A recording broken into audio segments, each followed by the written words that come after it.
You are Samus Aran, a bounty hunter who's just been assigned a mission by the Federation to search for their missing Metroids, which have been stolen by the Space Pirates and the gone rogue Mother Brain.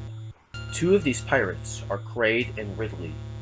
The Federation has traced the Space Pirates to the planet Zebes, and it is Samus's job to search and destroy all of the Metroids and any remaining Space Pirates.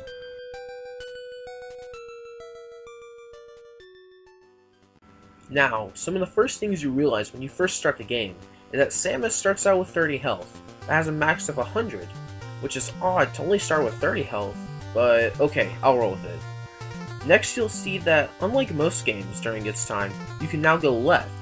In fact, you're forced to in order to get the Morph Ball, which is integral to progress through the game. You also realize that Samus's blaster has a limited range, but don't worry, there's a power-up that increases that range later in the game.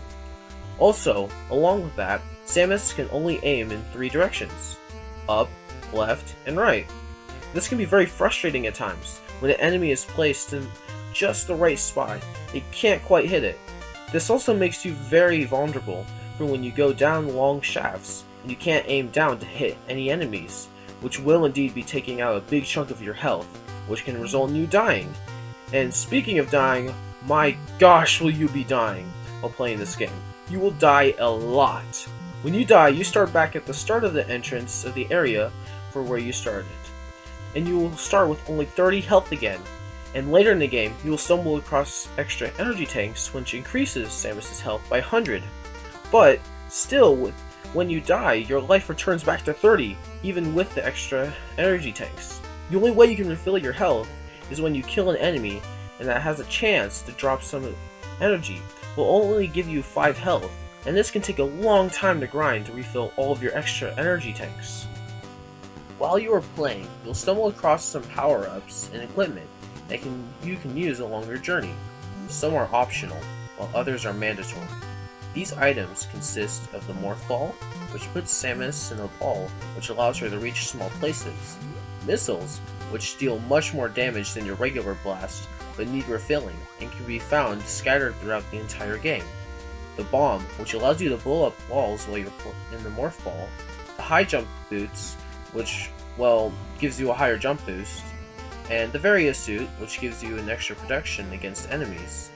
The Screw Attack, which makes you invulnerable while you're jumping and kills any enemies in your path. And last, there are the 3 beam upgrades. There's the Ice Beam, which freezes enemies, and is required to pass through the game, which I'll get into later.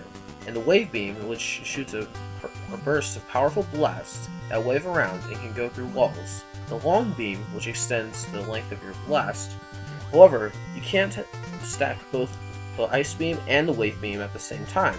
So, when you get one, the other returns to its original location.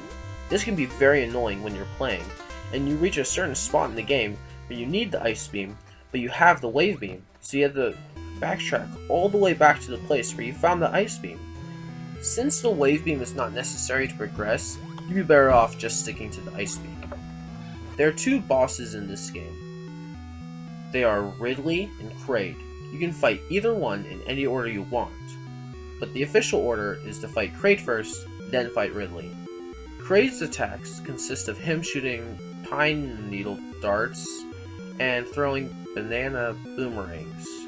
You can damage Kraid with pretty much all of your weapons, including your bombs, regular and upgraded beams, and missiles. The strategy I find most effective is just blasting him with missiles until he dies. Upon defeating Kraid, you will be rewarded 75 missiles. Next, you'll be fighting Space Pirate Ridley. You can damage him with any weapon in your arsenal. He will shoot fireballs at you, but if you have the Ice Beam, you can freeze them, giving you time to damage him. Ridley is the easier boss of the 2. All you need to do is freeze his fireballs and unload a mass amount of missiles on him until he is defeated. Upon defeated, you will be also rewarded 75 missiles. Once you have defeated both bosses, you have the ability to enter the final location, Turian. It is here that you will come across the iconic Metroids. They will latch onto your head, draining your health. The only way to get rid of them is to place a bomb on the Morph Ball.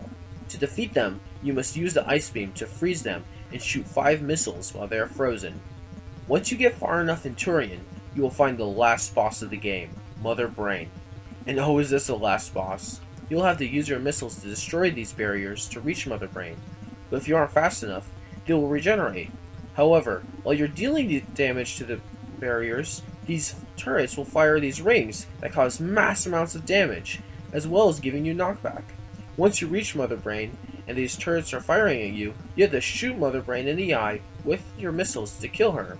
Once you defeat her and try to progress to the end of the game, you'll be met with a message telling you that the place has been set to self-destruct, and you only have 999 seconds to escape. The next room to the exit is a long shaft, with multiple platforms that are very small, and you have to jump on each one of them to reach to the top, while steam shoots out causing you damage and also allowing you to fall down. Once you escape, you will be told that the peace has been restored to the galaxy, but another Metroid might return someday. Metroid was a huge success upon its original release, but it has dated since then. This game can be very hard for newcomers, and I would caution anyone who is maybe thinking of giving this game a try. It is a very hard game, and some of its dated mechanics might turn some people off. I can only recommend this to the people who really like NES games and are looking for a real challenge, or someone who wants to see how the series first started. However, in the end, Metroid succeeded in what it was meant to do.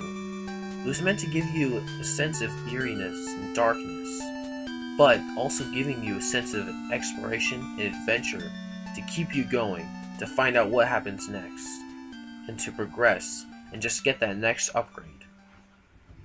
I think that's great that an NES game can still accomplish that to this day. Thank you for watching.